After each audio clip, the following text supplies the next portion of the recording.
Hello, everyone, and welcome to the Big Brother 26 Roundtable podcast.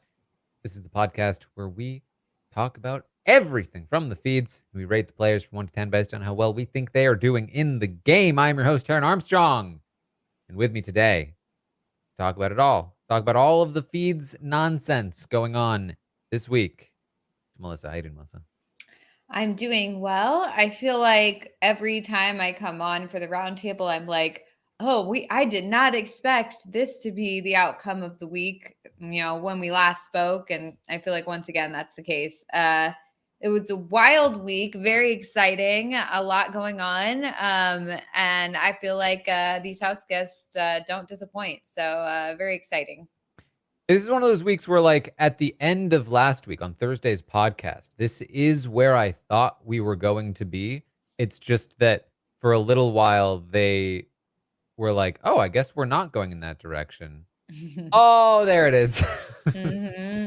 Yeah. All right. Well, with me to talk about it as well here, it's Pooya. How you doing, Pooya? I'm doing good. I'm happy to be back. I'm here to drink this coffee and tank everyone's stocks. So enjoy this journey because once it's done, it's wrecking time. But no, it's been a fun time. First week of jury is officially upon us, and I feel like a lot has changed since I last was here. So we're gonna have fun with it. Yes. All right. Well, of course, you were able to rate the players yourself and answer some questions in the survey. You can still find that over on my Twitter. If you want to fill it out, you still have roughly 20 minutes to do so. So you can go ahead and do that. But the last time we spoke here on the roundtable, things were so different. You know, Quinn was HOH. He had just nominated Joseph. Mm-hmm. I was like, dude, what are you doing? Turns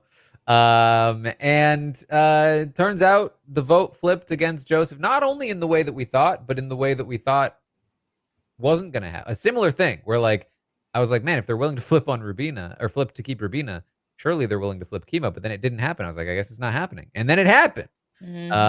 So we lost Joseph, and with it, all of or most of Quinn's sort of win equity and positioning. And Chelsea won the following HOH.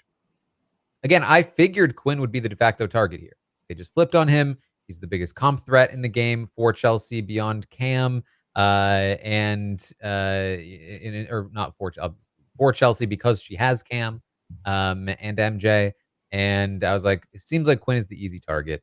But she did not want to target Quinn. She felt bad for the flip, and she initially was looking at targeting Angela. The target then shifted to Kimo with both of them on the block.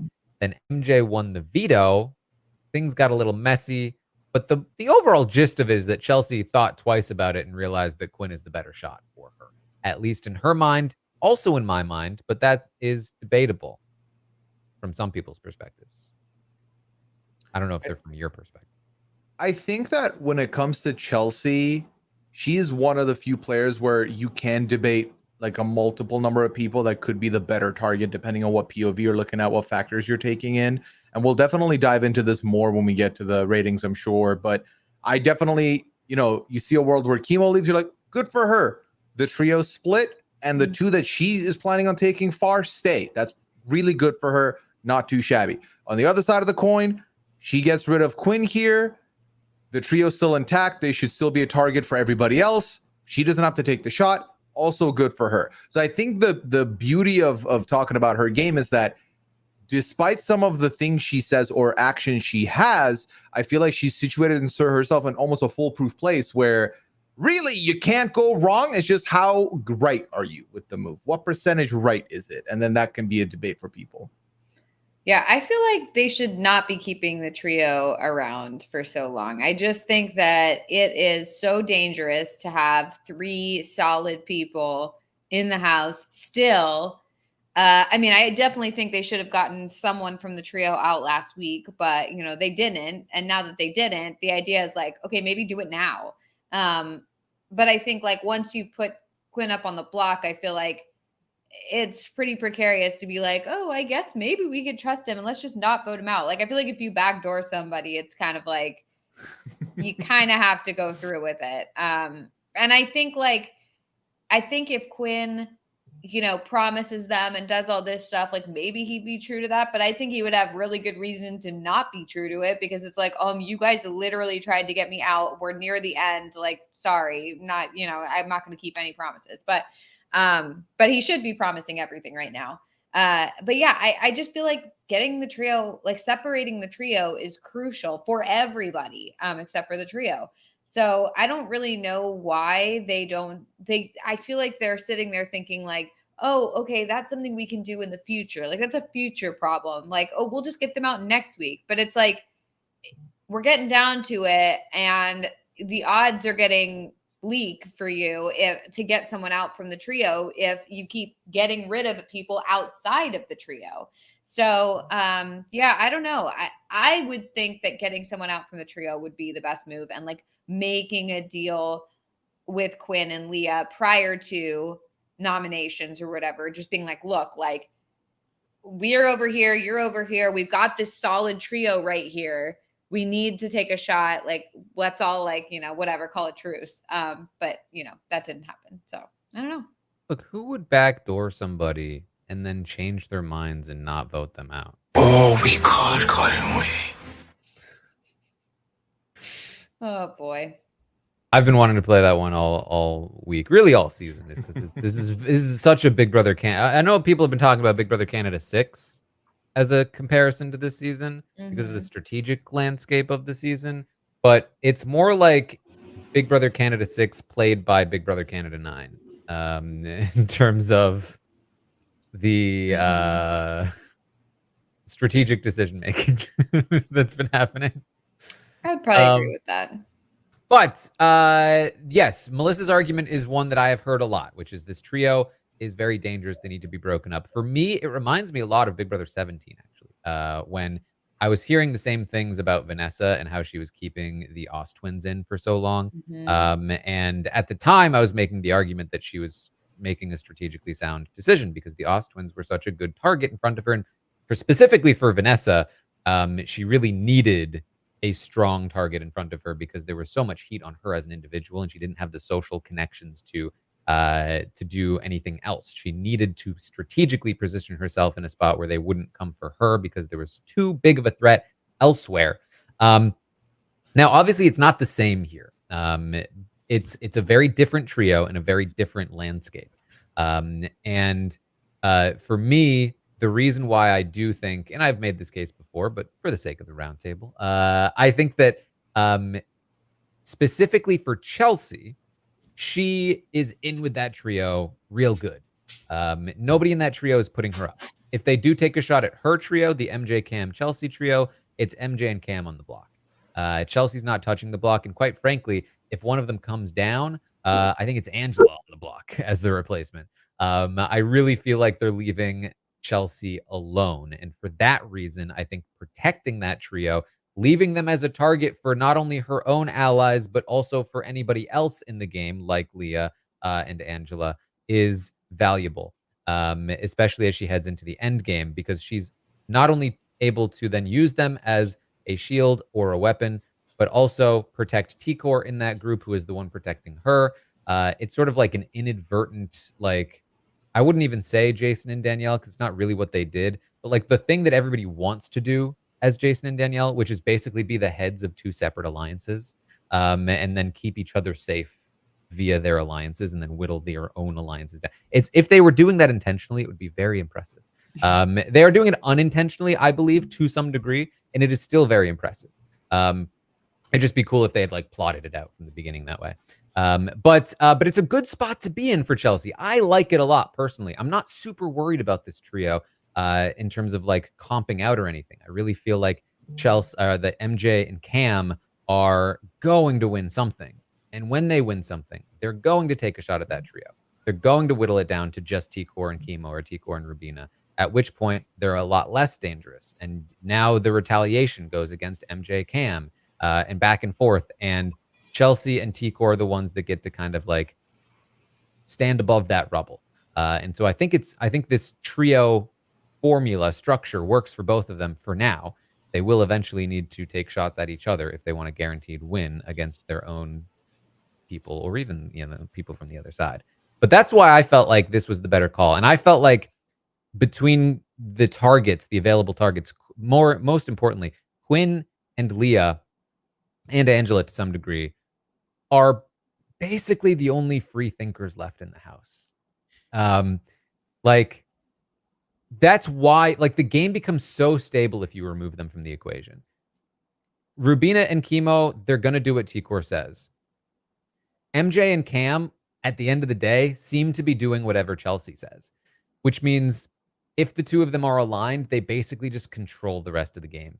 And if you leave Quinn in the game, or Leah, or Angela, they are people you can make deals with them, you can reason with them, you can have a relationship with them, but they're kind of too strategically self-interested to lock in the way that, like, MJ seems to be snowed, Cam seems to be loyal, and T-Core and or Rubina and Kimo seem to be just, like, really friendly and loyal. So that was sort of, I think, how the way I see it in terms of this move and why I think it's good for Chelsea. But because of that, vice versa, really bad for MJ and Cam.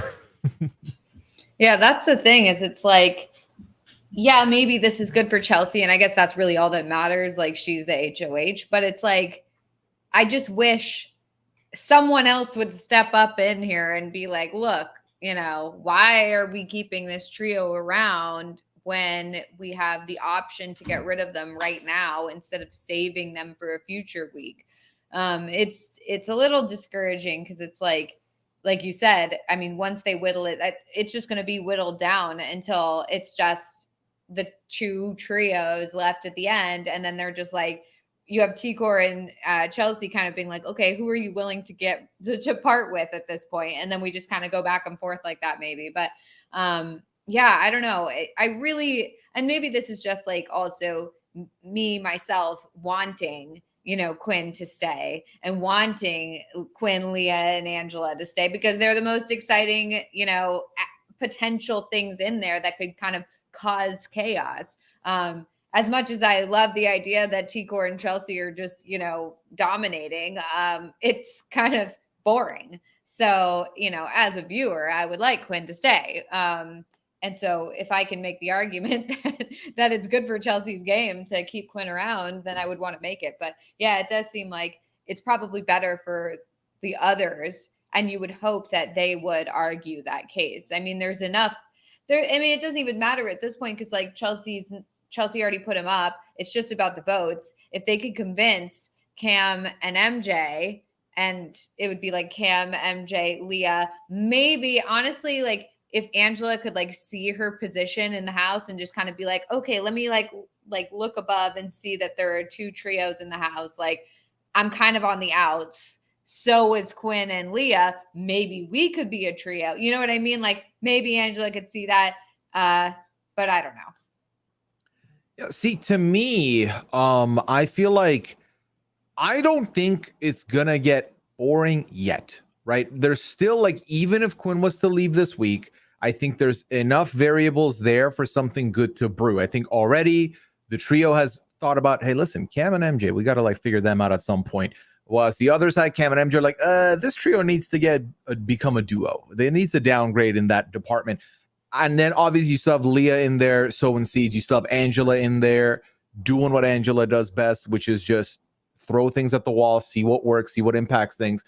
But I think my personal frustration, and this is going to come off a little mean, maybe, I don't know. It depends on how I word it, I guess. So let me think about it a second. I don't like Kimo feeling this comfortable and not saying anything. I don't like the reserve, like we're chilling, we're fine. That is the thing I don't like. Mm-hmm. And I personally, and this might be petty of me, I'm ready to see a pair or a duo from the trio or duo from that side. I'm ready to see the veto ceremony be done and two people that are working hard together be left on the block. I'm ready for that level of dissension a little bit, because I think that to your point, Melissa, the worry about things getting boring is getting to a place where not that there's no passion, but it's well, I like these three people, so I don't need to talk or say anything, and then it's gonna get quiet. You don't want that. You don't want the steam to run out of the show.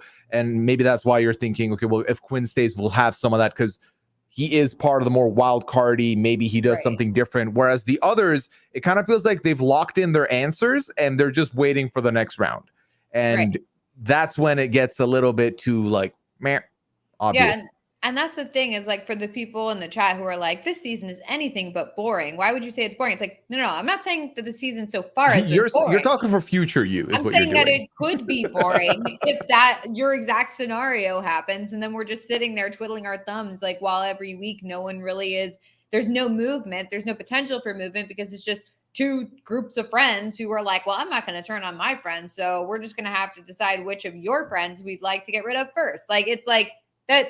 That's not gonna, and then you have the friends who are on the block together being like, well, I'm not gonna campaign against my friend, so I'm just gonna like let things go. It just seems like I'm the one to go, so that's fine. Like that's where you get the boring stuff. So and like I kind of get it because 2 of the 4 votes needed are Rubina and Tikor, so he obviously knows and feels like he has them. He needs 2 more. He feels good about the connections made, so he can feel calm about the numbers, right? But on the other side of the coin, Kimo, think of it this way, man. Angela was proposed as the target to you and then removed from the block to have Quinn be put up on there. Yes, Quinn could be the backdoor target, but if you were always the pawn that wasn't going home, why am I still on that block? Like, get a little bit skeptical, get a little bit inquisitive. That's all I'm looking for. But I feel like he's not really making a lot of effort. And I feel like also in this space, in this community, we always do like the people who don't give up until they leave, right? I had my feelings about Brooklyn kind of being salty and being like defeatist the first time she was on the bottom, but I gave her credit for really going out of her way until the very last bitter end. And I like that energy. So I think Quinn right now is going to be giving that energy. Kimo, though, he's just chilling. And if I'm anybody else in that house, I'm like, dance for the supper a little bit. I think Cam said something to this effect. Like, I want you to work for it. Work for it. You're on the block. Work for it. Earn my vote a little bit. Yeah, I mean, and I certainly hear all this, especially because basically what I am arguing for and why I think this is strategically correct for Chelsea is because I do think that it simplifies the game. It makes things easier, which is good for a strategic player like Chelsea, who's in a position to benefit from that. Probably bad for the viewers. It's an interesting thing. And part of the frustration watching the T-Core trio is that there are technically 9 players in the house right now, but practically we're mostly seeing like 7 at best. Right? Because Kimo and Rubina are mostly just extensions of T-Core. Or at the very least, the 3 of them operate as one.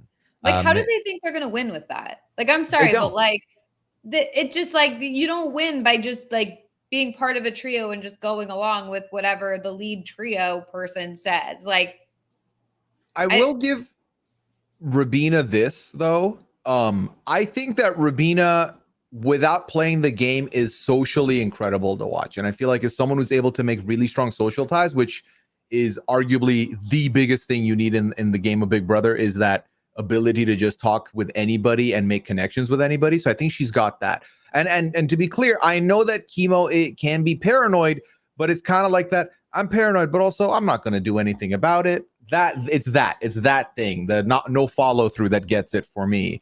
But again, if Chelsea can take away the wildcard variables, then it is more straightforward. And I think from where she's standing, well, they're never going to go for me, and my people are not going to go for me. So that's perfect for me. They're going to go after each other. And the way we've set it up, Kimo will be the first one to go. Then we get to this 5, and the girls, we've said we're going to have each other's backs. Me, Cam, and T-Core said we have each other's backs. So she's kind of set. Like in a wild way, if everything goes according to plan the next couple of boots, she can see her path to the end, which is predictable, but perfect for her. So why would she want to go against that?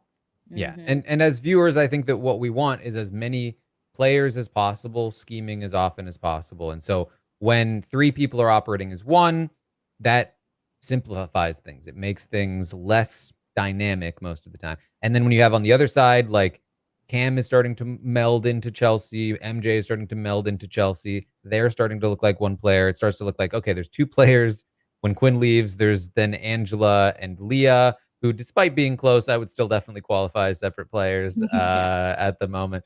So you can see why I think some people may be fearful. That said, I think that even a 3-player or 4-player game right now is fairly interesting because I do think the trios will start looking at each other next week, which will leave the wild cards Leah and Angela in the game, which I think is pretty fun.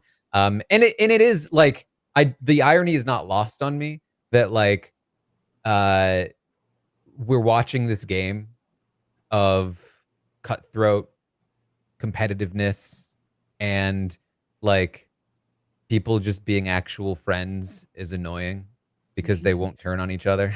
It's like, where's your self-interest? How come you're not turning on your friends? Don't you know you should be playing for us and money? And you know, I mean, to be fair, yeah, they should be. Don't you understand capitalism? Don't you understand good TV? That's what we want. So certainly, at least from my perspective, no judgment to people that are genuinely friends in this house, but that is not what they're looking for with casting, certainly. And it generally tends to not be what we're looking for in the show. I do take the point though as well. I agree, Pooya. I think Rubina in particular has the tools she needs in the same way that MJ has the tools that she needs to, if they wanted to. For Rubina, it's if she wanted to. If for MJ, it's if she knew to. Break off and go for the win themselves, they absolutely could. Rubina, I think, she said it outright to T-Core. I know I'm your shield. I'm fine with it. I'm happy for you to win this game, essentially. For MJ, I think she just has a misread on the situation, which is the more common way this happens, and thinks that playing for Chelsea's interest is actually playing for her interests. Is it possible that like it's her and Cam, it's because Chelsea's HOH and like, you know, it's not truly like what they are intending to do and play as, but like obviously they're going to act like loyal little soldiers when Chelsea's in power. Like, I is don't it think possible? they're playing her, no, if that's what you're... Well, no, not like playing her, but just kind of like obviously like deferring to her more in this situation because she's HOH, and not with the intent of playing her like, oh, haha, I'm deceiving her, but more just like you're in power. So as long as I'm safe, like I want to do what you want to do. I want to like anything. I'm all for whatever your plan you've got cooking up. Like, is it possible? Well, see, this was the thing for me, is that it was kind of like MJ's idea. like MJ was pushing the Quinn move, I think, more than Chelsea was. True. Like I think MJ of her own volition, I think she just didn't came up with a strategy that benefits Chelsea. Like that's right. But I think it's like not Chelsea with the intent. Sure. But maybe not with the intent of like, I want to benefit Chelsea because she's our leader, versus like, it seems like Rubina and Kimo are like, I want to benefit T-Core, where it's like these two, it's more like, I think this is a good idea for us, for me. Like, and then it turns out like, actually it's better for Chelsea. Yeah. Like, I think MJ is playing the game currently in a way where it's like, what's good for you is the exact same good for me and exact same good for him, which is definitely not how the game is. Like you can be in an alliance of 3 and one move is better for one than the other, for sure. But I think right now for MJ, it's like we're a unit and whatever we decide to do as the best move is collectively for all 3 of us. Yeah. All right. Well, let's talk about some of these survey questions here. Cool. Of course, as always, I had the audience rank the players from their favorite to their least favorite. Who do we think is the audience favorite? Remind me who it was last week. Last week, Chelsea took the top spot from T-Core for the first time since week 2. I bet it's still Chelsea. It's Chelsea or it's T-Core. I think it's. I'm gonna double down. I'm gonna go Chelsea again. Yeah. Chelsea is correct.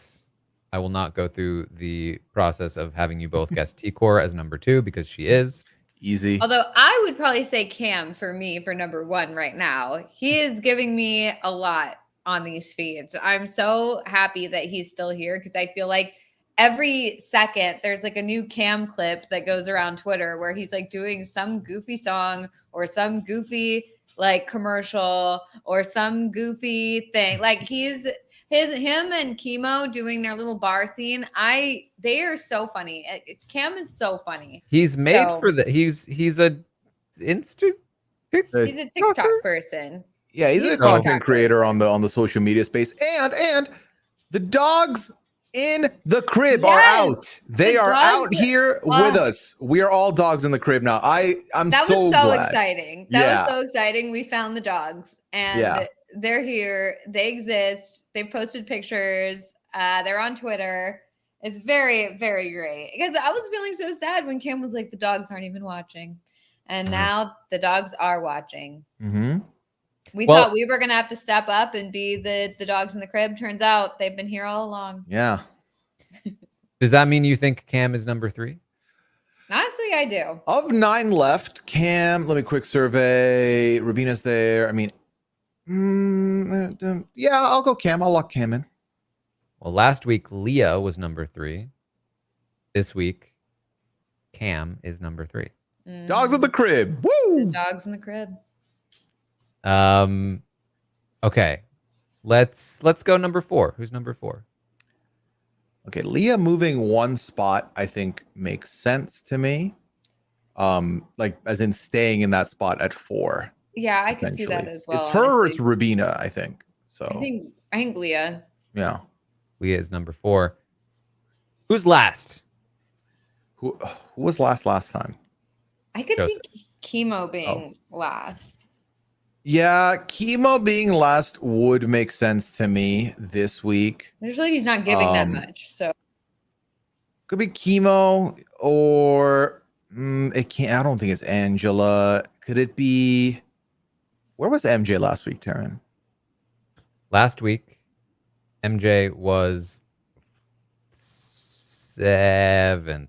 Of but with 9? MJ vote, Of her iconic vote, that was like the best vote I've ever seen anyone That was a give. good moment. Performance of a lifetime. She looked stunning and she was just it was just so poised and so emotional. And it was like you felt like you were right there with her. That was so good. I'm gonna That go had to have Kimo. bumped her up. Unbelievable to say because I like him, but I'm gonna go Kimo here.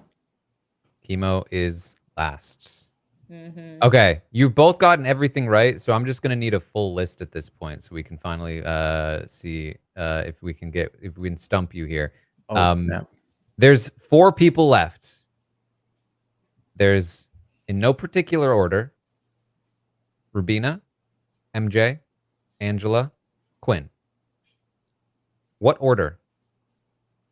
I think it goes MJ.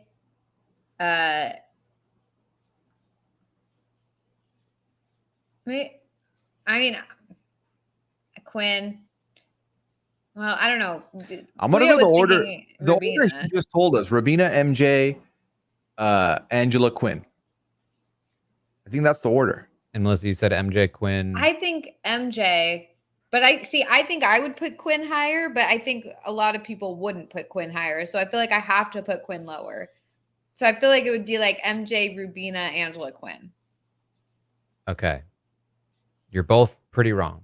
Oh, okay. That's good. Cool. Yes. cool. All right. Yeah. We like that. A little surprise for us now. Here's the full list from the Okay. top to the bottom. It goes Chelsea, T-Core, Cam, Leah, Angela, Okay. Rubina, Mm. Okay.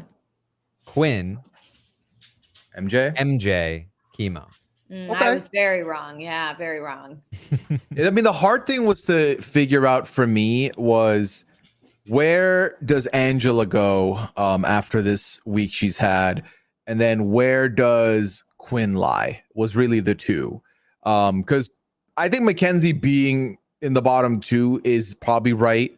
And then Rubina, I feel like has kind of stayed. Has she stayed around the same level for the most So- part? Rubina was 4th last time. She is 6th this time. 6. So Rubina fell a bit. Okay. Leah dropped 1, mostly because Cam leapfrogged her. Angela rose above Rubina to go just behind Leah. Quinn rose above MJ. Those were the movements. MJ fell behind Quinn. And Okay. Cam made a big jump from 6th to 3rd. Yeah. So interesting. I It's just probably feel the like, most yeah. stable from last week that we've had all season in terms of like general positioning, mostly maintaining. I think MJ had a brief surge and then this week fell back further down. Yeah. I feel like we have to be grateful though that like our bottom is just because it's like a little boring, like not giving me much, and like not because he's problematic or there's anything, No, yeah. Like, it's so nice to just be like, oh, he's like just like a little boring and he just is friends with people and not, doing more than that. It's like, Yeah. oh, okay, that's fine. It's not quite punishment for being a terrible person. It's more so other people did stuff that lifted them up that week, either funny moments or moves and so on. So you're kind of more so getting penalized for not being as, I guess, animated or active as the other ones. Yeah, and in the past, there were certainly at least like 5 house guests every time that it was like they're going to be at the bottom because they're, whatever. Like we don't like them. We don't like them. So yeah, this is certainly a lot better. Yes. All right. Well, I asked the audience to rate the episodes this week. Last week, the episodes were a 6.4. This week, a 5.9, which hurts because I think this is mostly from Sunday because Sunday was a bit of a dud. Yeah. But a little bit. Thursday, come on. Thursday was really good. That was an all-timer. That was an all-timer for an eviction episode, in my opinion. I'm kind of sad that the twist is over. Like, that's really weird to say, but I feel like that was giving us so much excitement for the Thursday episodes. I honestly, I absolutely think they should bring it back next season, which is shocking that I'm saying that about a twist, but I really think they should. They don't need to do the AI thing. They just call it the Big Brother Arena. And there you go. You just have that on Thursday night.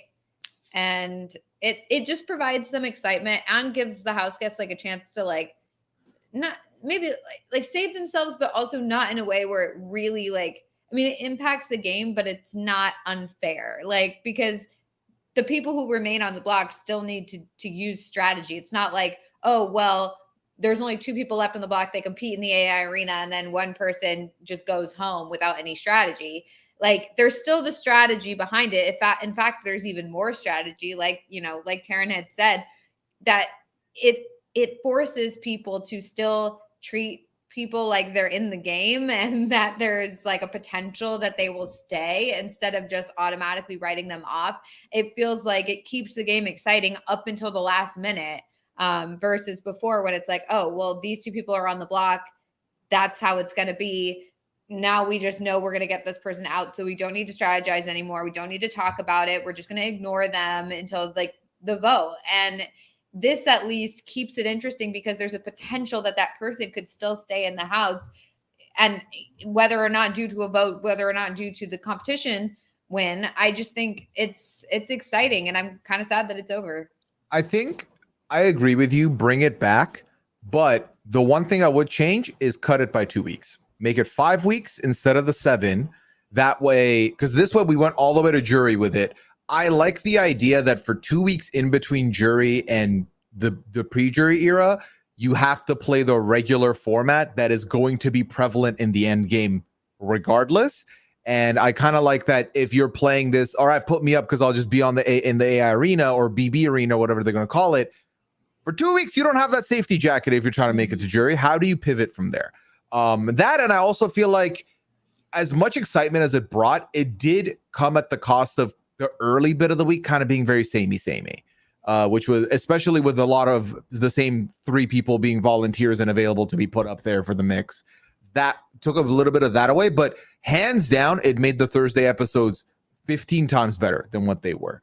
Because for the most part, the Thursday episodes, the formula has been, we've known what the result is since like Monday. Exactly. See, I said Thursday episodes of old, and it was like, yep, I know.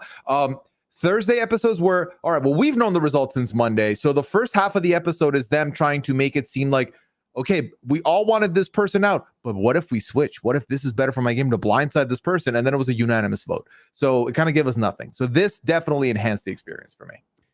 Yes. Okay. So this is the final AI Arena rating from the audience. The AI Arena is done. There was one final AI Arena rating. So I want to go back.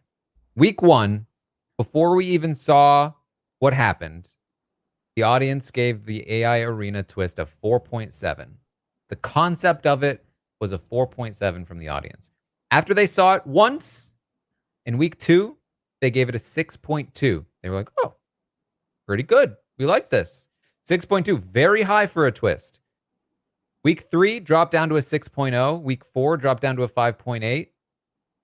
Then week 5 back up to a 6.3, which it maintained in week 6.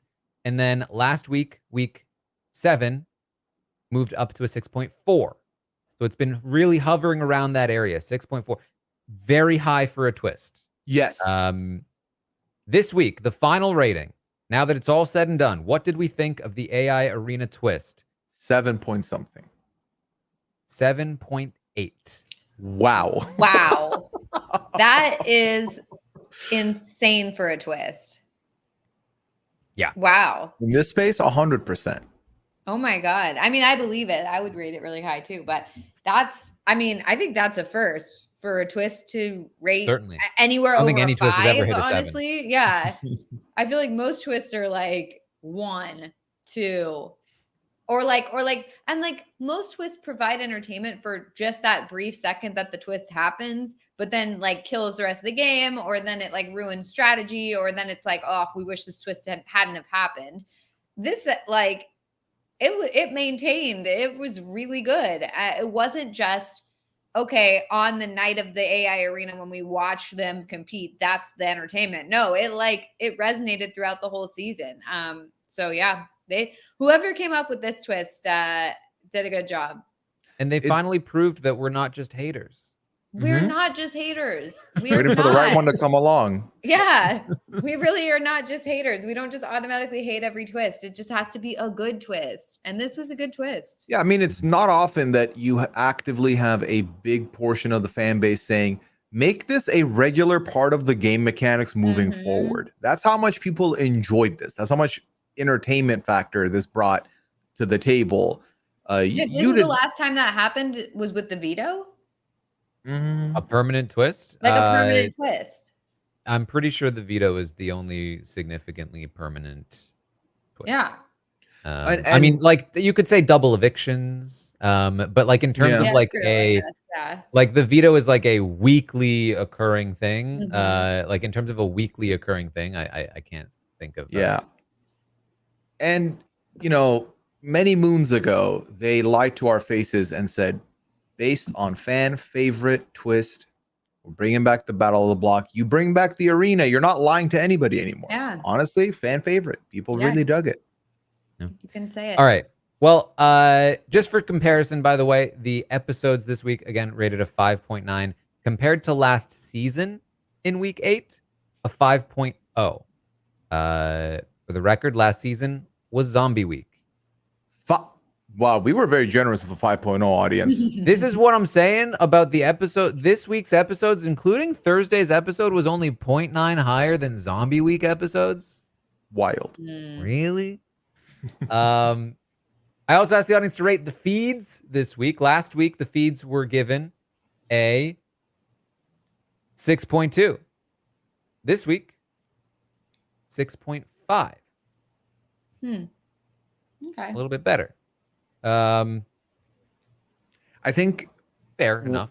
Yeah, I think when the week starts and you have obviously it's going to be this result, and then you see Mackenzie wins the veto, you're like, obviously she's going to keep it the same for Chelsea, and you don't anticipate all the wackadoo stuff that happens in between to end up having Quinn put on the block.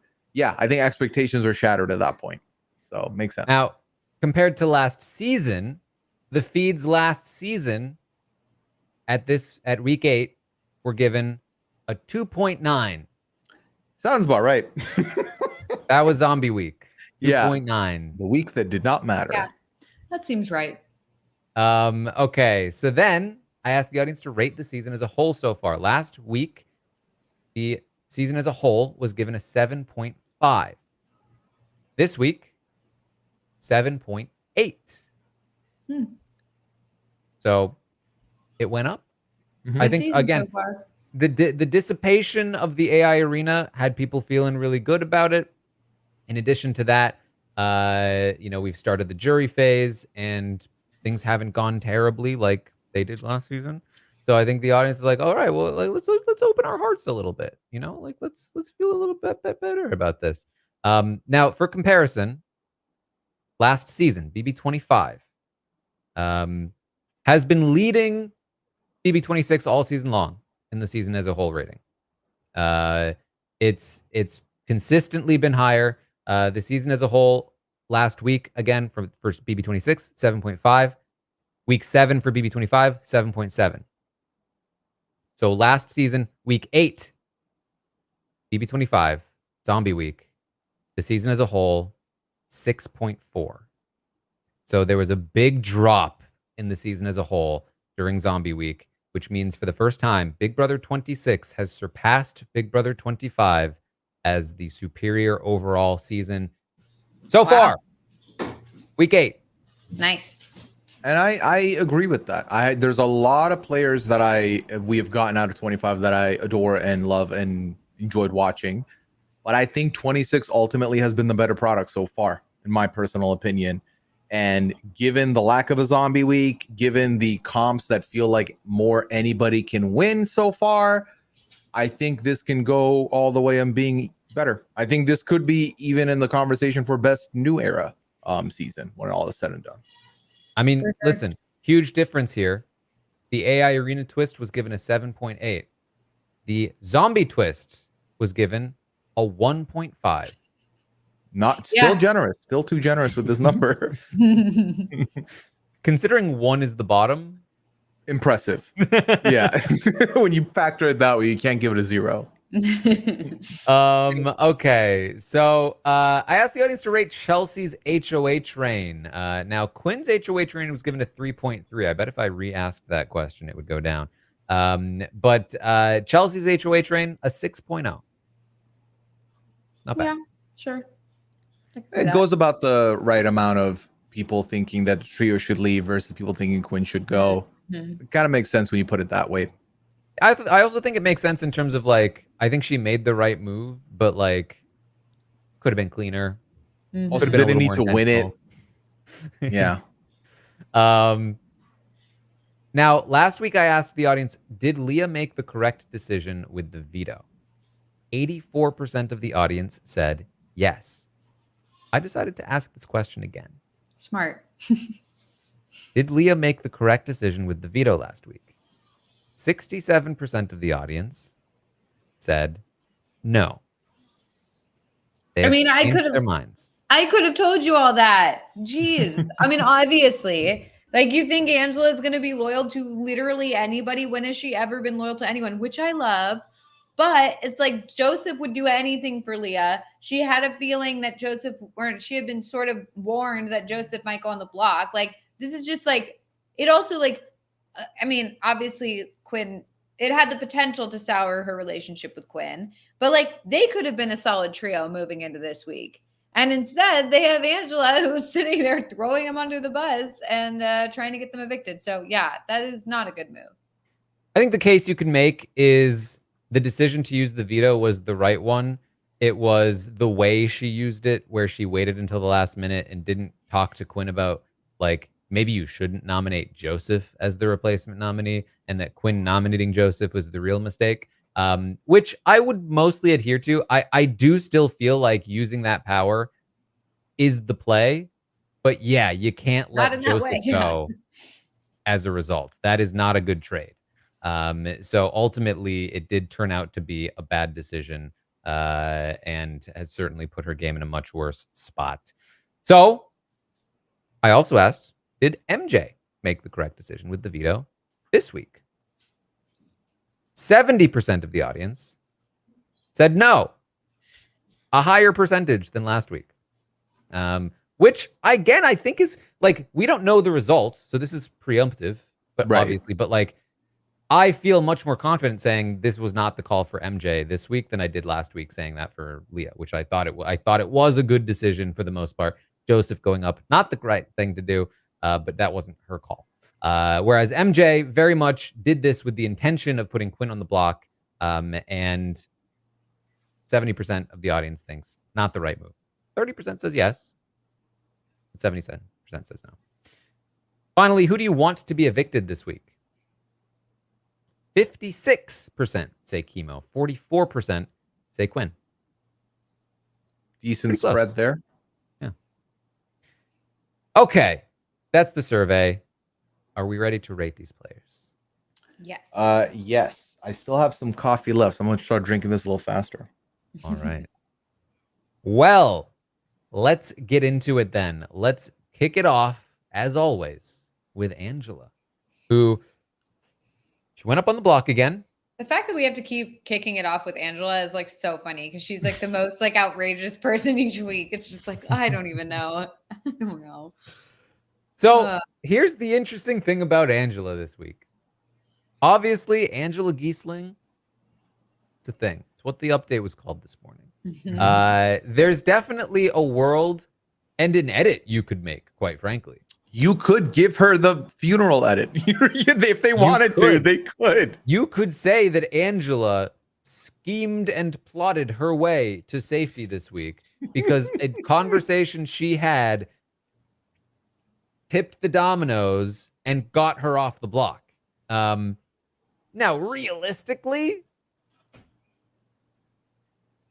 was she like, did she really mastermind that? Like, we don't have to get into the specifics. But we could, couldn't we? You know, I think that what you can say is that she did help tip those dominoes, and that she was doing something, which is a lot more than doing nothing, which a lot of other people do in this house. And I do think that, for whatever it's worth, this week has helped, in a small, little, tiny way, Angela's win equity. Because her story is starting to get a little better. You know, I've been saved 3 times by the veto. She probably doesn't know that that breaks a record, but, you know, it's still impressive. 3 different people, too. 3 different people. 3 different people have saved me from the block. Now, I think what the players in the house will say is, yeah, because you weren't a threat, right? You got dragged to the end, so on and so forth. But, like, I think that you can start to make more of a case than, like, most people that get dragged to the end could make. And if you're up against somebody that is particularly not respected or particularly hated, you start to see a world where, like, maybe there's a world. It's still pretty far-fetched, primarily because of how she's viewed in the house. And I think, unfortunately for her, that conversation with Chelsea yesterday, where she was like, did you tell Leah that I said this? And Chelsea was like, you had nothing to do with it, Angela. If you have an issue with Leah, it does not involve me. That tells me that Chelsea, like, Angela's not going to be able to take credit for this. Chelsea is going to be up and down saying Angela had nothing to do with that move. We didn't believe her for a second. Now, the truth is they did believe her for a second. But I think she is going to struggle to get some credit for this. And she's going to struggle to get some credit for a lot of things. And I honestly don't know that that's, like, super deserved. I think that she should be getting some credit for some of these things. I do think that in terms of this archetype and the position that she's in the game, she is, like, she has the strengths of a stronger player than this position normally entails. Unfortunately, she also has probably deeper flaws that can sometimes negate those strengths. So where does this put Angela? Ultimately, I think I have to stay at a 4. I think that last week she got herself off the block. This week she got herself off the block. I was tempted to go to a 5, but I still have trouble seeing this jury wanting to vote for her right now. But I'm more than ever, I see the path And she's opened the door. For me, she's looking in through that door to that 5. The promised land of you actually have a shot to win this thing. Yeah, I mean, honestly, I'm gonna give her the 5 because I do feel like it's impressive to me that she has been saved so many times from the block. And I don't think it's totally because it's like, oh, they just don't view her as a threat, so that's why she's getting saved. Like, and they feel like there's bigger fish to fry. I really feel like she is making moves that are causing people to take her off the block. Now, I do think that I don't think that she's necessarily scheming intentionally. I think she like believes everything that she's saying to people. Like, so when she says like, oh, I heard this, or these people are working together, whatever, like, I do think she actually believes that that's the case and that she's just giving them truthful information. But I think it's impressive that she was able to convince Chelsea of this information. And eventually that led to her getting removed from the block. I mean, she could have easily gone home. And I feel like each week they keep saying like, well, we can get out Angela super easy. Like, we'll just get out Angela. Like, Angela's an easy target, blah, blah, blah. And yet she's still here. So yeah, I got to give her a 5. I mean, I don't know where this goes because I don't really see her having allies. And also I feel like, you know, she keeps betraying her allies or anyone who could be an ally to her. So I feel like no one's going to really trust her. However, Chelsea and Cam saying, well, Angela wouldn't make this stuff up. She's very trustworthy. She wouldn't lie. Like, people still have this impression of her that she's like this trustworthy person. And maybe it's just, you know, Angela's missed or whatever. She can convince people that she's telling the truth or that she is honest and trustworthy or that this time will be different. So, yeah, I'm interested to see where she goes. Okay. What do you think, Pooya? So first for me, I typically I've not made an appearance on the roundtable in the jury phase in a while now, but my rubric always was more so let's look at what the week to week is. But once you hit jury, you got to take win equity into account, or at least like what the path to the end looks like. And I think that Angela this week has proven that, you know, even despite being the easy one to put up on the block, despite being the easy target, people always get tempted by a juicier target ahead of you. And Angela has definitely worked against herself at every turn she can to make someone annoyed enough that they want to get rid of her, but then somehow always finds her way off the block. Breaking this record, having 3 people use the veto on her is incredible. At the same time, I think that she has win equity now. I felt like if you had asked me last week, I would have said she's drawing dead easily. That being said, I'm not saying she has like 20% win equity, 30%. I think she has like 5%. Like, that's still drawing live than what it was last week for me. I think her biggest competition is going to be getting to the end and sitting next to someone who's ruffled feathers from here on out. Because as of right now, I think she sits next to anybody. Story alone will not get her there. I think she needs another comp win to do something with, to kind of remind people, because despite having won 2 HOHs, despite having made it all the way here, she's still very much discredited as, it's just Angela, whatever.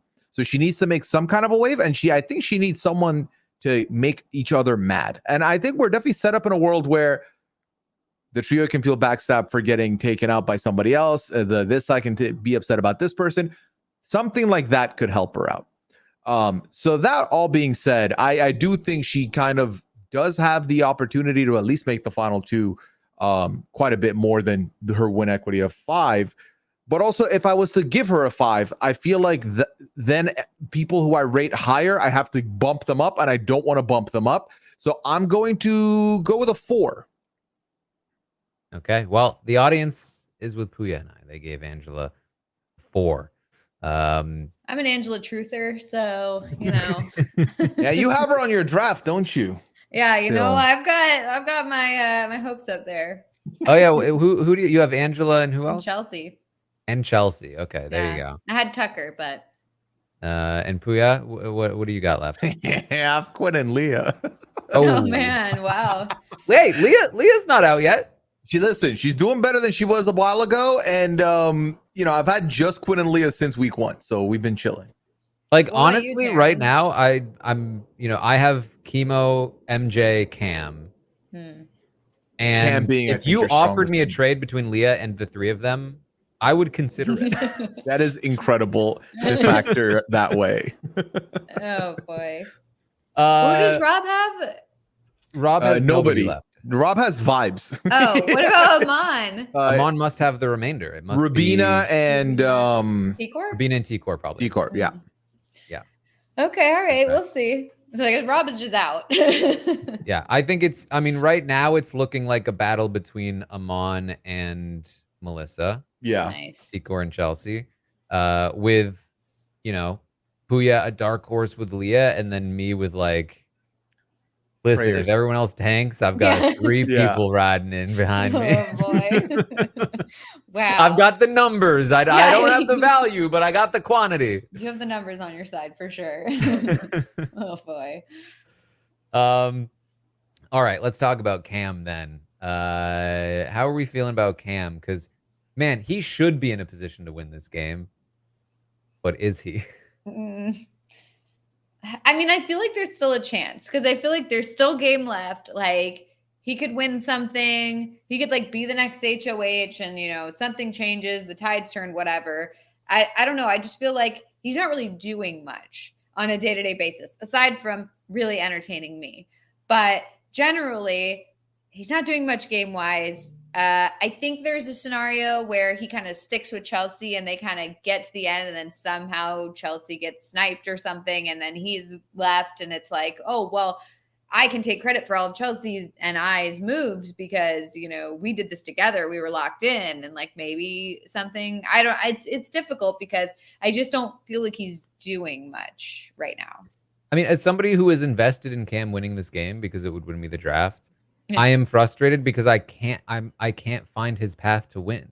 Like, because of what he wants. He wants to get to the end with Chelsea and T-Corp where he loses.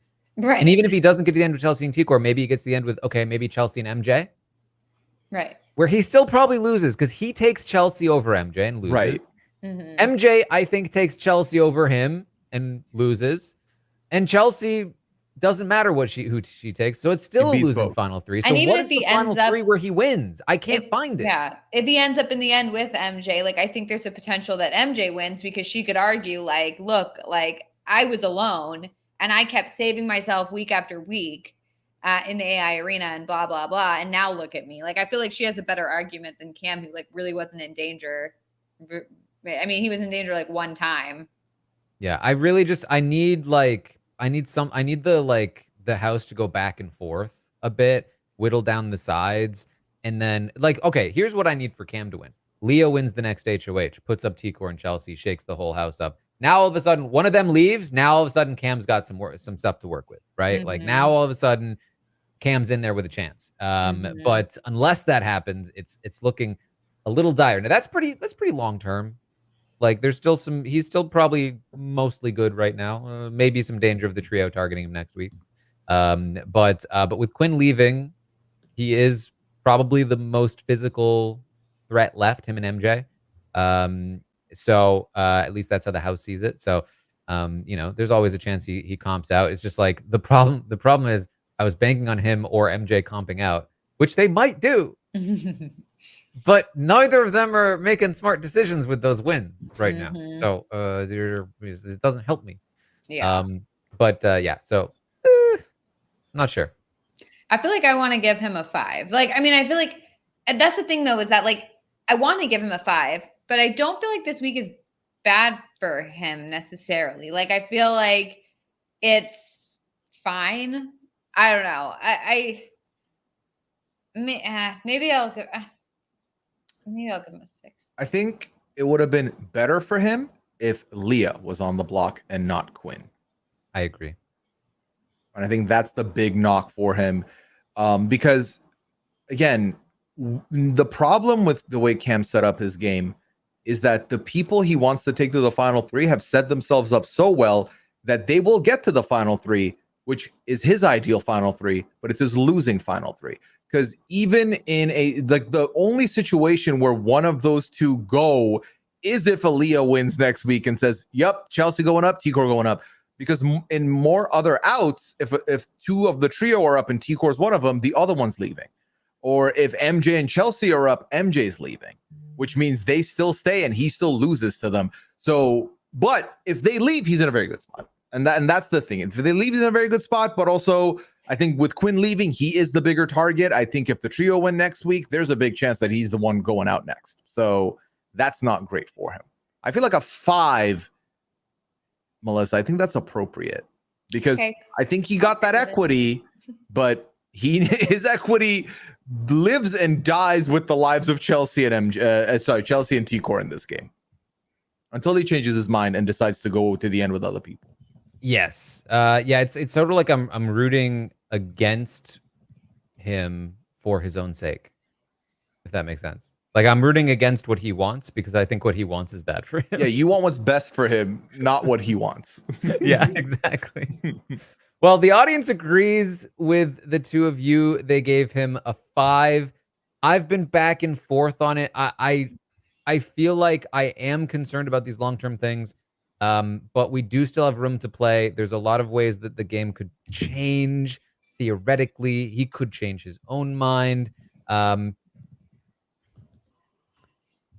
I think, yeah, I think I'll go with the 6. It's still going to be a 5. Wow, a 5. But yeah, I do think him and MJ are going to do well in comps. And I do think they're going to make it closer to the end, and then you never know. Like somebody could snipe out somebody at the final 4. Like yeah, there's way. Like I think he's decently in there safety wise. So I'm back and forth, but I'm gonna give him a 6. All right, let's talk about Chelsea. No, I'm giving him a 5. I was like, what are you about to say about Chelsea that you opened it like that? I just like, I keep going because like long term it's bad, short term it's good. But like, I forgot, like in this week, I really did not like his move to actively point Chelsea at Quinn and Leah. And I think I have to punish him for that in the rating. I think I have to. Okay. Chelsea, how do we feel about Chelsea? I feel like overall, I mean, this has been like a fine week for Chelsea, and I don't think it's necessarily a bad move for her to target Quinn. Because I think because her and T-Core have this like understanding, like it's not bad for her to keep the trio kind of more intact. But I do think that like, I don't know, it's a little bit risky. But I think generally, because of this like thing with T-Core, it's less risky than it would be if, say, like Cam or someone was targeting Quinn and not the trio. I think that ultimately, when the week started, I was firmly in a position where I thought, yeah, what you said right before the feeds went down before HOH, if Kimo goes on my HOH, I didn't vote him out. Kind of perfect for you because you didn't vote him out. You didn't vote him out and you saved him last week. So kind of like a double benefit. Why not? And again, you keep Rubina, you keep T-Core. That's perfect for you because you're working with those two from the trio. Then it switches to wanting to put up Quinn or Leah. I thought Leah would be the better one for her because I did feel like Quinn is rocking with her because who else is Quinn going to rock with? But also, I watched the feeds. I saw Quinn talk about how, listen, late next week, we might have to talk to MJ and Cam and point out how Chelsea's playing the middle. So ultimately, even if I thought Quinn was rocking with her, and even if Quinn truly meant it, Quinn is one of the few people who's definitely clocked Chelsea's game.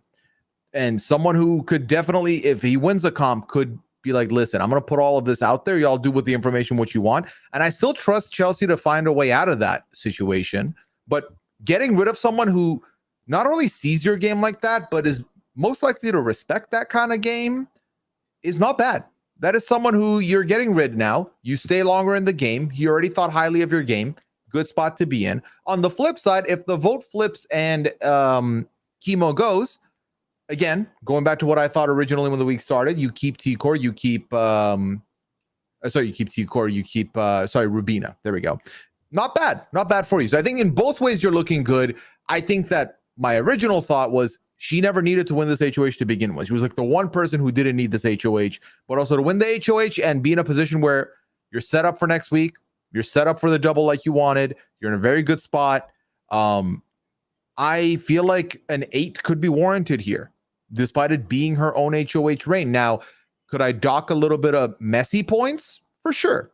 There was definitely messy elements here that should knock it down to a 7 potentially. And it might. All right, yeah, come back to me. Let me mull this over. You spoiler alert, it's between a 7 or 8 for me. I think you nailed it for me. It's like, I like the move. I like her position moving forward for the most part, but I am docking her those messy points because I think she opened the door for this really bad outcome of Leah or Angela winning this next HOH. And the danger of her actually going on the block against T-Core next week, that they have theoretically a 2-7 chance of winning that HOH. And while not super likely, that's like really bad. Like it's a worst case scenario. And I think it was unnecessary. I think that she could have handled Leah way, way better. I think that like this could have been done a lot cleaner and gotten her into a better position where it wasn't clocked exactly that she needs to go on the block against T-Core. Because even if she goes on the block against MJ or Cam, she's fine. But against T-Core is just like the exact like shot on the Death Star. Like, oh, she opened up the vent. You know what I mean? So I am gonna give her the messy point docking, and I'm gonna give her the 7. Yeah, I think I agree with that. I think I'm gonna give her a 7 as well, because I do feel like if Leah wins next week, like she's obviously gonna target Chelsea, and it's just not great how this week kind of went. But I don't think, I honestly, I feel like her and Tico are going to have like the best ratings in the house. So I don't really think that like it's that big of a deal to have her go from an 8 to a 7. But I do feel like this HOH could have been handled a little bit better. The audience agrees. They also gave her a 7. So it comes back to Pooya.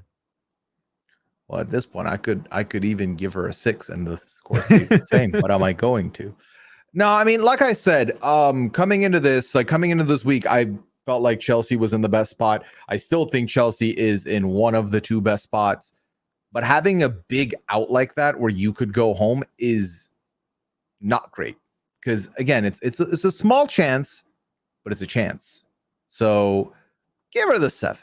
7 is still good. It's spoiler alert, it'll be better than literally everyone else in the house, most likely. So not bad spot to be in. Yes. All right. Well, let's move on to Kimo then, who had a 2 last week because we thought he was going home if he was on the block. Guess not. And you can see there next to it, I gave Leah a 7 last week because I also thought Kimo was going home. He was on the block. So this week, Kimo on the block again, not looking super. Oh, geez. I'm saying this. Now I'm saying it looks like he's staying, but like with this house, who knows at this point. That said, okay, let's assume he stays. Where's his win equity? Is the problem for me. In T-Core's pocket. That's where it is. Yeah, especially because of the trio, it really, to me, feels like even if somehow he landed there with Rubina at the end, I feel like Rubina beats him. So who does he beat? Angela? Angela. I mean, if he goes to the end and he's got T-Core and he's got Rubina. True. In the jury, that's already 2. He needs 2 more, right? And depending on how T-Core puts in the work, I could see a world where he beats a few people. Maybe MJ or Cam. Maybe. Yeah. Kimo versus Leah. That's interesting because Quinn's there, Angela's there, so that's 2 votes versus 2 votes, and it comes down to Chelsea and Cam MJ. I mean, if Chelsea's sitting at the end there because Leah took her out, yeah, I think Kimo could win in that situation.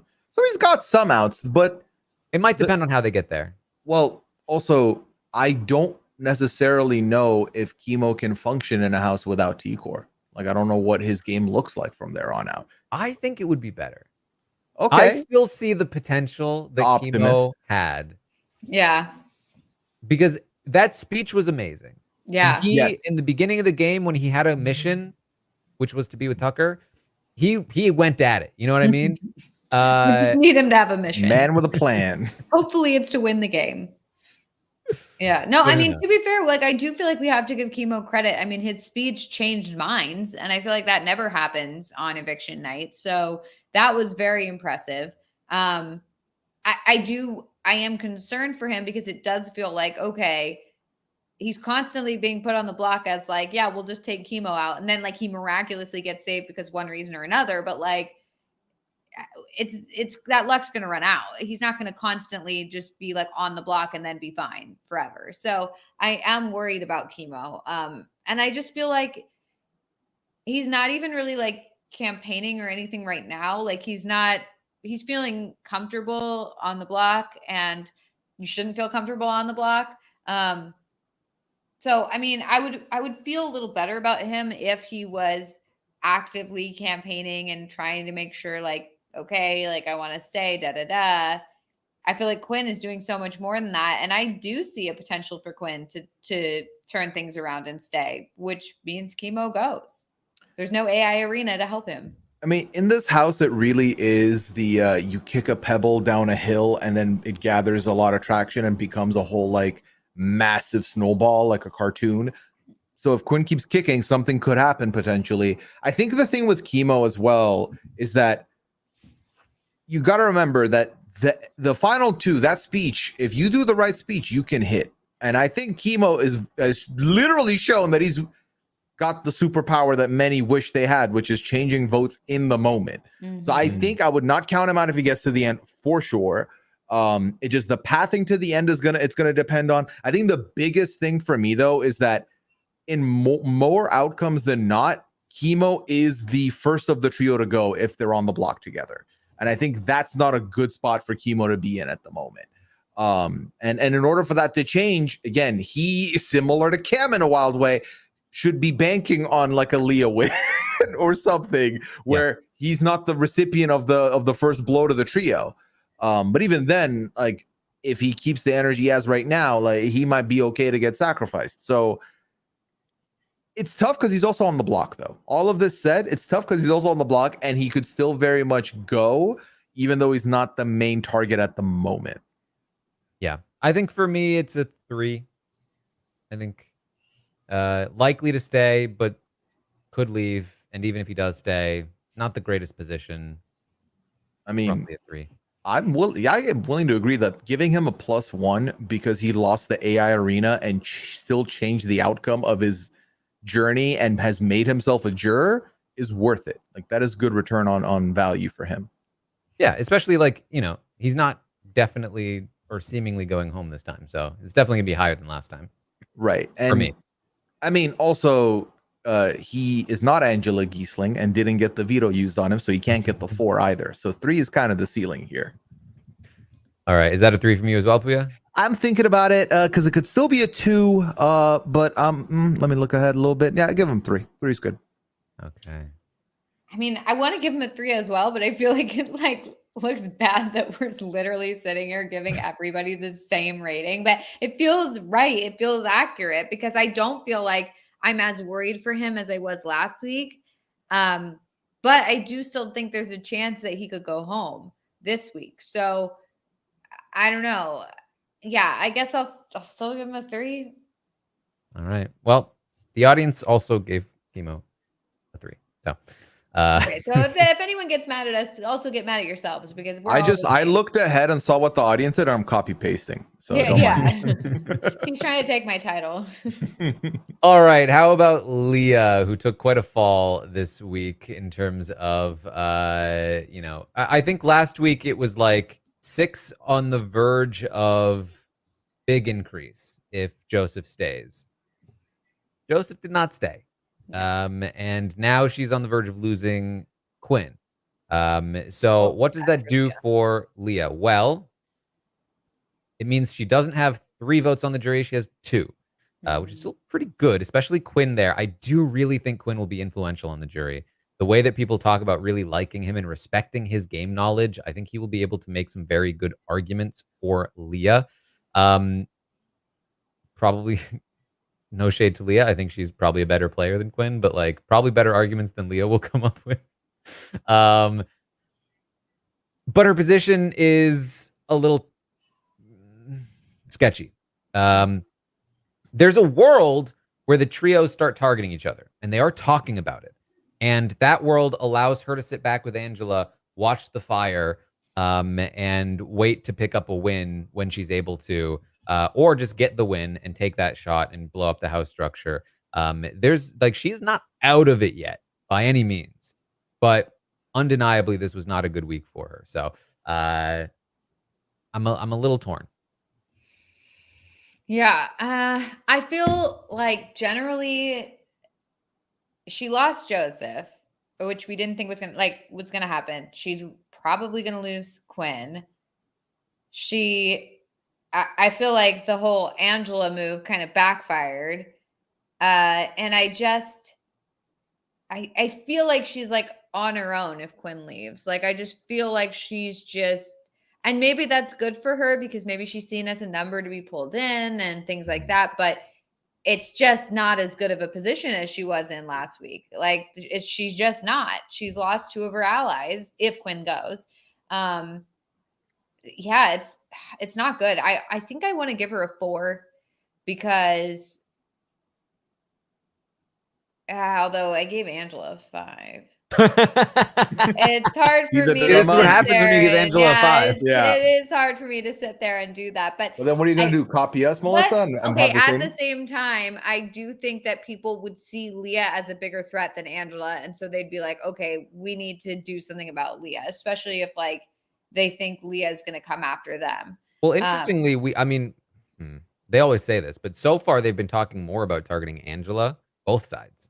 But usually they do that and then they change their mind eventually. Yeah, I feel like Angela has been the target for like ever. Yeah, I think I want to give her a 4 just because it's like it's just so bad to lose both your allies back to back. If Quinn goes, and if Quinn stays, then I'll bump her back up. But yeah, I just don't feel good about her right now, which is like sucky. But in my gut, I was thinking 4 seems appropriate, but I have changed my mind. So here's my thing. I feel like while Leah does have dark horse potential for that end game, and also could very much benefit from a war of factions here with 2 trios going at each other. The reality is if the person that wins decides, it's too early to take a shot, or I don't want to be the one to start it, Leah's the target. She's the easy one to throw up on there now, being on an island. She could potentially be sitting there with an Angela. And I mean, the person sitting next to Angela has been Grim Reapered out of this game every time. And also, they don't sit next to Angela for long because Angela comes off the block and watches you and says goodbye. Yeah. And if you're following the Angela beef curse, I mean, Leah and Angela had a little bit of waves this week, so that could not spell well for her. I think ultimately, just using that veto last week, losing Joseph, losing Angela in a weird way, but still kind of having Angela a little bit, but then losing Quinn, I think these are all huge blows to Leah's game.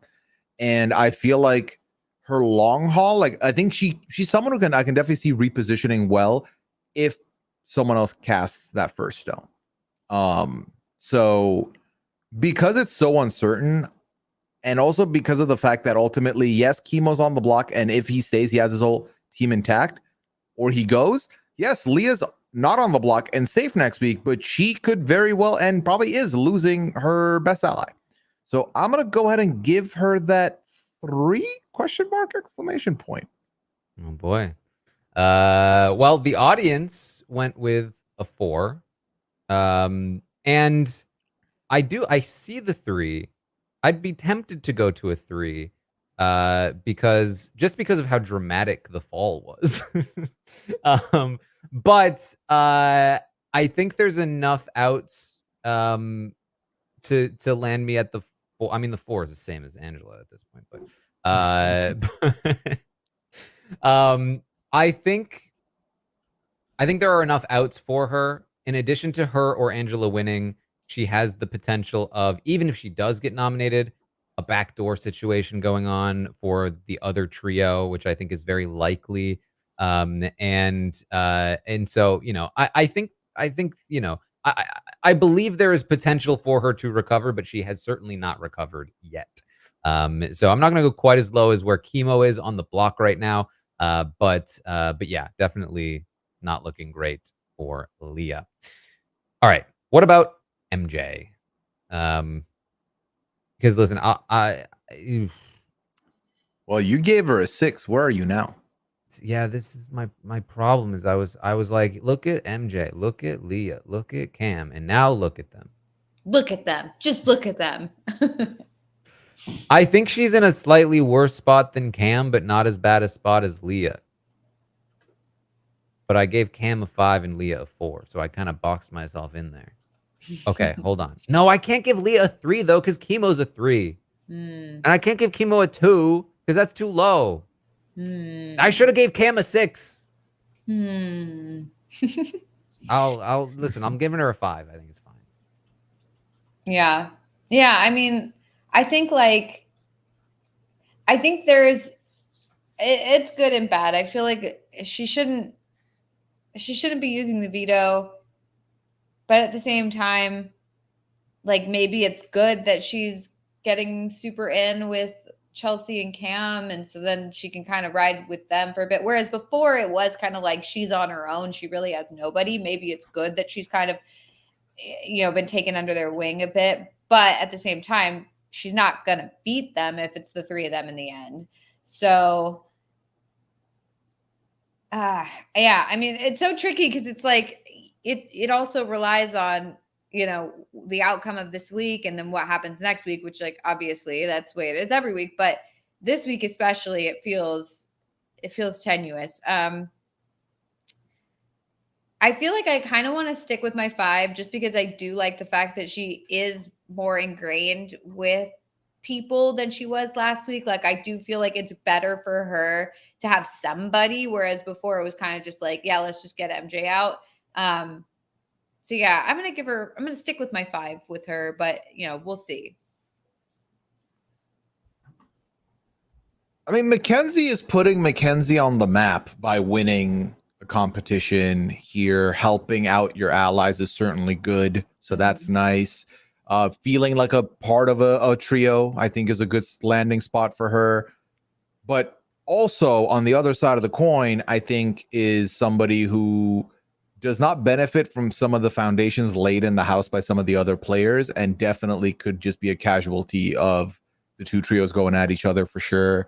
But I don't think all hope is lost for Mackenzie. I think she could definitely, and you know, Taran, you brought this up a little bit this season, where if the comps end up being more old school / physical, I think she's a top contender to win a bunch down the line here. So that's good for her. However, at the same time,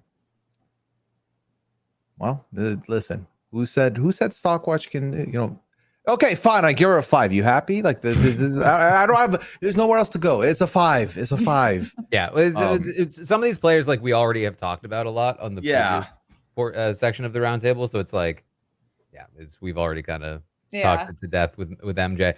The audience agrees. They gave MJ a 5. Wow, another 5.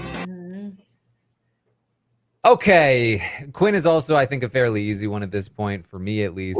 I mean, I think he's a goner. I think that, like, there's always a chance. If you listen to today's update, there was more of a chance this morning than there is right now. Right. It's looking worse for Quinn now. And, you know, ultimately, technically him nominating Joseph is outside of the range of this rating.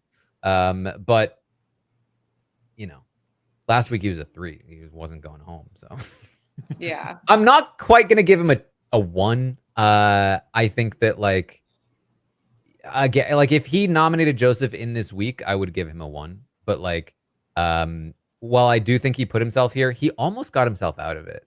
And I actually think his campaigns have been pretty effective. He really did flip MJ for a second there. Like, he's doing much better than somebody who, volunteered or like totally tanked their own game. I do think he's tanking his own game in some capacity by hanging out with Leah too much, but like, I don't think it's quite a 1. I'm going to give him a 2. I thought I'd be the cool one that was not going to give him a 1 and give him a 2. So here we are. Because here's the thing. I think ultimately, again, this season is super unpredictable. This is our first Thursday eviction where we're not going to have an AI arena. So it should most likely be fleshed out by then. But even right now, there's still an itty bitty chance. But the chance is not big. Think of it this way. In order for him to stay, he needs Angela's vote, Leah's vote, Cam's vote, and Mackenzie's vote. If one of them decides they don't want to do this, it falls apart because Chelsea does not want to do a tiebreaker in his favor. That ain't going to happen. So it's already tough from that angle. But I will give him a 2, and I'll give it under this preface, is that if he leaves, no one was buying this stock anyway.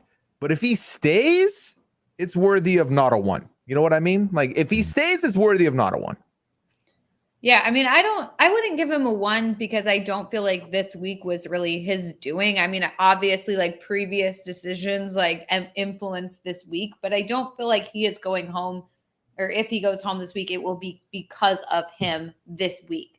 I think like he set himself up in a bad spot via his previous decisions, but I don't think that this week he's just totally tanked his game and he's just made so many mistakes, and that if he goes home, it's all his doing. I think it's a bad spot to be in, and I think he would have had more wiggle room had he not done the Joseph thing last week. But it's tricky. I'm not going to give him the 1. I honestly kind of want to give him a 3. But then it will be kind of bad if he goes home, like, I guess because I still have hope that he'll stay. But if he goes home with a 3, like, that's not so great. Like, if I already knew that he was going home, I would definitely give him the 2. But I really do feel like there's a chance. I feel like there's a chance he could stay. And you know what? I'm just going to mix it up a little because honestly, we are doing like too many of the same ratings this week. And so I'm going to mix it up and I'm going to give him a 3. I'm just going to do it. Wow. Okay. For the record, I would be willing to give him a 1 just off of momentum from last week, but he had a little extra room because of that, because it was just momentum. And then also I think he has done a good job campaigning so far. Okay, but wait, I have a question. If he stays this week, like if we know right now, like looking forward, he's going to stay, what would your rating be? Am I factoring in the fact that he managed to get the votes to stay? Or are we just talking position? I think let's assume that he didn't do some crazy miraculous thing and it was able to stay. Let's assume that like his campaigning is as it is now, but the people all talk to each other and say, you know what? Let's keep him around. Just like positioning moving forward, Kimo leaves this week, Quinn stays. I would probably give him a 4. I'd be higher. I mean, because here's the thing. What I've learned is that people really like Quinn. So I guess can I alter your question a little bit, Melissa? Sure. If he was not on the block this week, what would his rating be? Yeah, that's a good question. If Angela had stayed on the block and Kimo was leaving, I think I would have given him a 6. Wow. Because he shouldn't have stayed. Yeah. I mean, true. Right. You've been saying he should be going home this week. So, and I think that, with Kimo leaving, now with Kimo leaving, it does kind of turn the Chelsea trio against him potentially, but like maybe it would have been closer to a 5. It's possible it would have been a 5. But I think it's certainly a much better position and certainly still in contention to potentially win the game. So, we'll see. Maybe we'll be talking about him next week. We'll see. Well, the audience, oh boy, they gave him a 2. Tough to get that from the audience. Okay. Rubina, I mean, obviously in a better spot than Kimo at the moment.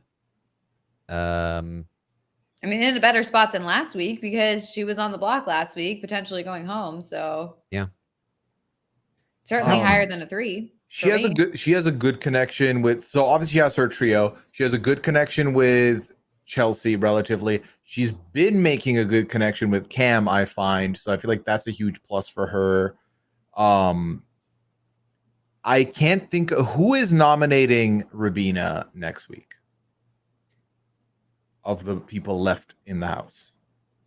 I think there's a world where MJ or Cam may throw her up next to Kimo. They would want Kimo out in that situation. They would want Kimo out. You know what? Honestly, though, they'd probably put Angela up with Kimo. They just repeat this week. I think a lot of people might just use this template until one of them's gone. With the intention of taking out Kimo, and then if something happened with the veto, maybe she's a replacement.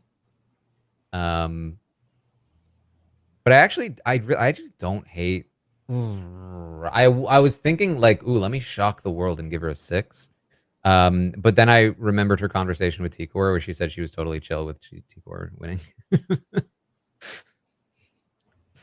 The problem is I'm looking at my 5s and I think she's better than those 5s. That's why I was thinking 6. Yeah, it's like unless I'm gonna knock Mackenzie one, but then I gotta like revisit everything else. The problem is there's not enough numbers in between the numbers. No, there's no. We want separation, but nobody should really be this high. Yeah, I'm ready for decimals to be added into the Stockwatch game.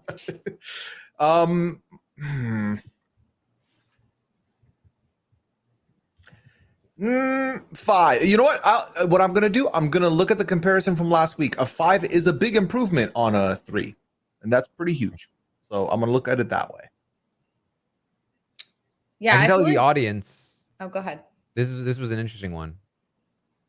The audience gave Rubina a 4.50 on the dot, rounded up to a 5. There we go. Another 5. No. So the audience did give her a 4. They gave her a decimal. They gave her a 0.5.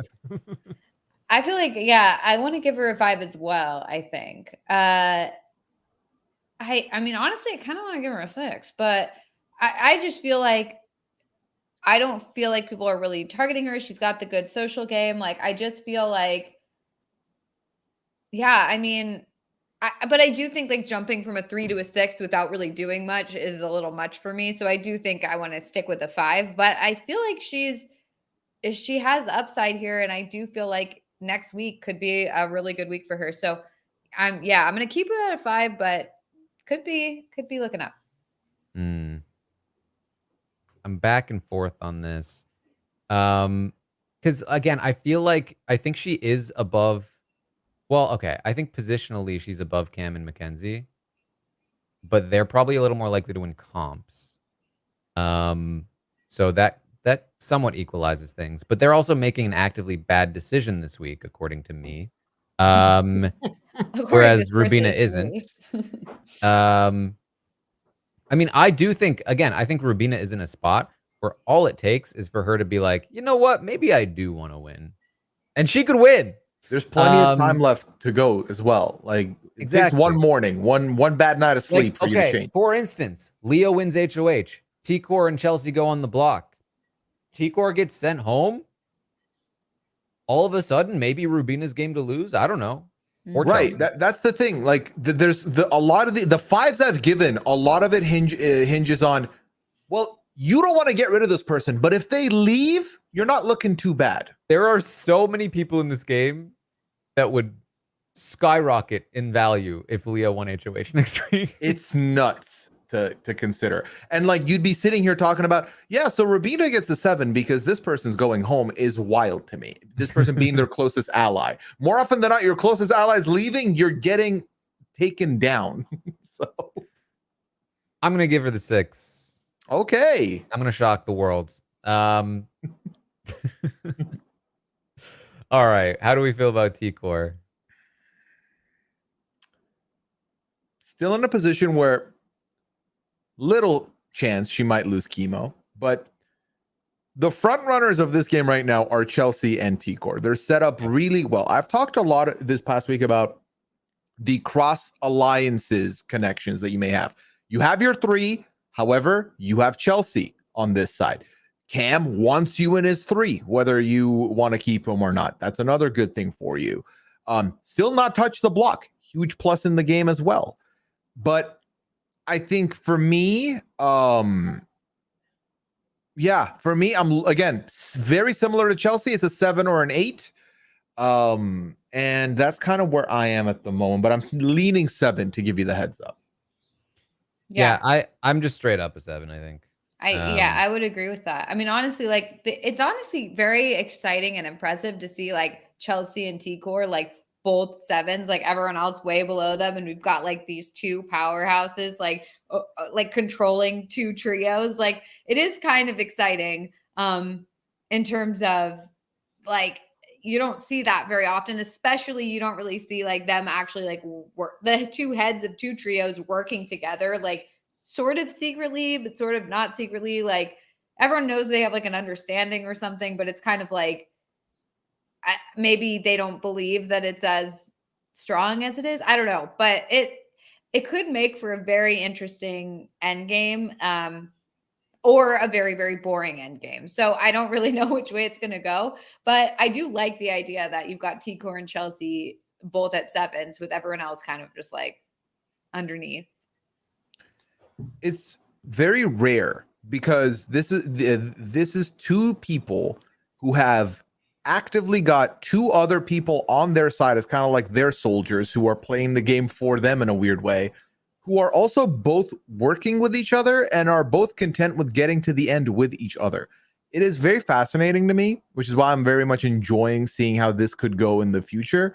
I feel like every season around this time, I talk about there could be a back and forth, a little civil war going on in the house. But this season, it's fascinating because these 2 are actively connected in a way and working together in a way. I'm almost thinking now, I'm picturing the T-Core and Chelsea final 2. I'm like, who wins that? And right now I have T-Core winning that. So should that give her the +1? But I don't know. I don't know if I would be willing to give her the +1 here. I think I'm content to just keep it at 7. I think I'm just to quickly run that. I think T-Core obviously gets Rubina and Kimo. I think Chelsea gets MJ and Cam, unless she betrays MJ, which she might. In which case she might lose that vote, whereas T-Core I think could easily betray Kimo or Rubina and still keep their vote. But theoretically, let's say it's 2-2 there. And that means that Quinn, Angela, and Leah decide. And I think all 3 of them pick T-Core over Chelsea right now. Just think of the sentence we've been talking about trios all night, and in that scenario, a whole different trio decides who wins the game, which is so the whole game is trios. Yeah. Oh man, that's so wild. Yeah, that could change. Exciting. The game could change things. The way that the game plays out could change things. But yeah. Well, I also feel like they could vote for Chelsea, or like I do feel like they could end up voting for Chelsea because they could end up being like, I respect the gameplay, like she got us, like, and kind of like there is an element of like the person who won targeted me, like got me out, like I was, like there's, especially for like a game player like Quinn, like I could see him being like, I respect that she knew she had to get me out, and now look at her, she's winning, versus like this other person who had nothing to do with me getting out of the game. Like I didn't have anything to do with like her win potentially. I don't know. I could see the argument there. Yeah. All right, Pooya, what do you got? Oh, wow. A 7. Because also I feel like I should have thought about this a little more in vocalizing my thoughts, but comparing it to last week, a +2 for T-Core makes a lot of sense because she kept her trio. They're in the jury now. She kept a vote for herself coming into this week, which is good, and finds herself in a way better position than she was last week with not having lost anybody. So makes sense to me in that way. Yeah. All right. Well, the audience did come close, but not quite there for a 7. It was a 6 from the audience. Okay. I could honestly see that. I feel like my ratings are missing a 6, and numerically I could make it a 6 and keep it the same. But I got a 6 in there. You did. Okay, so that is what we have for you for the ratings this week. What a weird season so far for the Stockwatch. Let's just quickly run back. Just the changes of green to red to white. Like, It's like, look at how weird this is. Yeah. Yeah. It's like just so roller all over the coasters. place. Yeah. There are some seasons that are like one green column all the way Yeah, through, that they're you all know? the same. Well, yeah, there's some seasons where if you bought the right person week 1, as long as they stay in the game and you kept that stock, you've just been getting mad increases every week. Yeah. This season, you have to hop around. It's important to hop around. So for me, I forgot to participate the first 3 weeks and just had Kimo stock withering away at 5s and getting no improvement. Then when Chelsea went down because she got nominated, I bought in that dip. I put all my money there, and I went up like 2,000 spots in the Stockwatch over the last 2 weeks. I was in the top 200, but I should have realized right in that moment last week that Chelsea at an 8 is just not going to be like, obviously if it stays, she's going up mad money, but I should have bought T-Core and I didn't. But I'll live. It'll be fine. All right. Well, that's what we have for you then this week on the Stockwatch, the Roundtable Stockwatch podcast. Any final thoughts? Anything else? Just excited to see where the week goes. I do hope Quinn stays because I feel like that's more interesting. But the season's not over yet, so anything can happen. Yep, I am just continuing to stay optimistic and positive because, oftentimes for me, this is the big test of a season. The first month, I'm having fun no matter how good or bad the season is. The middle part is what can make or break it for me, and I think we're at that stage right now. It's been very positive. I'm feeling good about it staying this positive, and I'm having a very good time, so I can't complain about anything. All right. Well, that is it then. That is what we have for you this week. Thank you all so much for joining us. And we're also going to do some plugs that I almost forgot about. That's okay. I have nothing to plug, so you're good. You can find Melissa at It's Melissa with 3 A's. Find me over on Twitch. We have got an update tomorrow. We've got an episode of this is going to be a fun episode with a recap afterwards. So check that out. And then Pooya and I we're talking some Circle pretty soon. Stay tuned for some Circle coverage. What else you got going on, Pooya? Twitter at Pooyaism, twitch.tv/Pooya, where I am when I'm not podcasting. I've got 90 Day Fiance before the 90 Day just started. Liana was my guest for week 1. Lavina, first time guest for week 2. That'll be fun. And that's everything that has been covered. All right. Well, that is what we have for you all then here today. Thank you all so much for joining us. And we will see all of you next time.